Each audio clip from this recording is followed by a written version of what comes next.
Meow.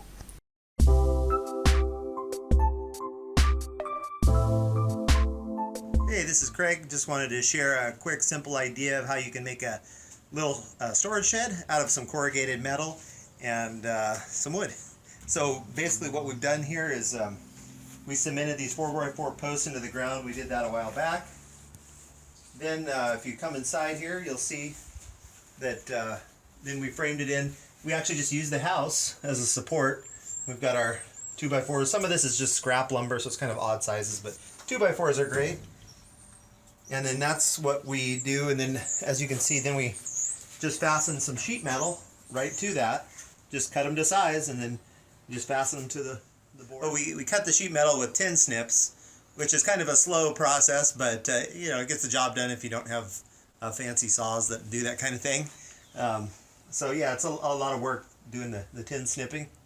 And then I only had 2 hinges available. It's preferable if you can do 3 hinges on a gate, but these are pretty hefty, heavy-duty hinges, so I think they're going to hold just fine. So I measured the door out, and I just put this together laying on the ground. You need to put it together on a flat surface, so I just laid this on a flat surface and assembled it to size. I cut all the boards, and then the way I screw these together is I just put a screw in at an angle in each one on top and bottom, so there's screws going into the wood on each one. That's a pretty simple way of doing it. Alright, and then we went ahead and fastened our hinges. Here's a thought for you when you're putting hinges in. We put the screws on the hinges on the inside of the gate because we're going to keep our mower in here and we don't want somebody running off with our mower. So by putting the screws on the inside, when the gate is closed, and we're going to have corrugated metal here, then they can't get to your hinges. So yeah, if you have the hinges on the outside, somebody could just unscrew them. Of course, another option, if you have them on the outside, is drilling all the way through your 4x4s with a carriage bolt, so that they can't unscrew. That's probably the most secure way to do it. But this also works. And then what we're going to do next is put our couple more sheets of metal here. And then I'd like to point out this cool product. This is a Padlock Protector. So what this does is we're going to attach this here, and these shields make it so with your lock, nobody can cut your lock with bolt cutters. As you can see here, it shields the lock. These shield the lock so they can't get the bolt cutters in there to cut it. So this is a very secure way, and it works as a nice handle. As you can see, it gives you a handle you can grab to open the gate with. So it kind of does double duty there. Hey, so we just finished up our project, so I just wanted to mention the rest of the details we didn't mention previously.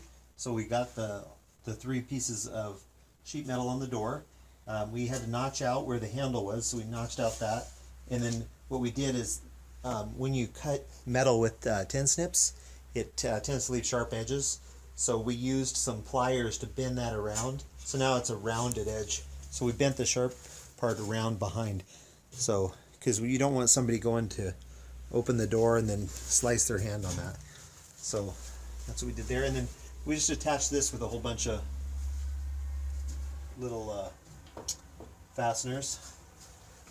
And I ended up adding 2 more hinges because I felt that these 2 decorative ones, they're very sturdy, but I didn't think that this door was going to be, I thought it was going to be too heavy, so we added 2 more hinges.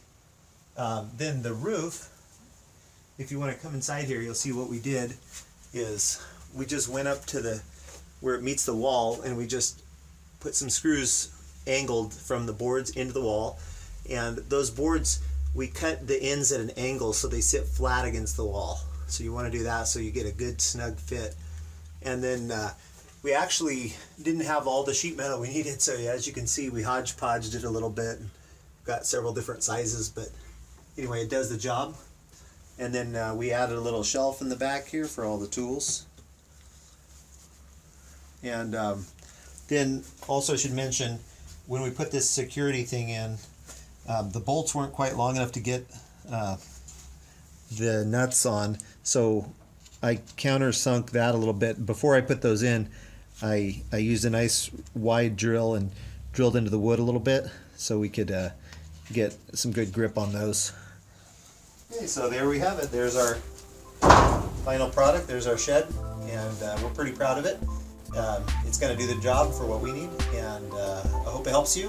Let us know what you're doing, what kind of projects you're up to. Thanks. Don't forget to like, comment, and subscribe. We appreciate it.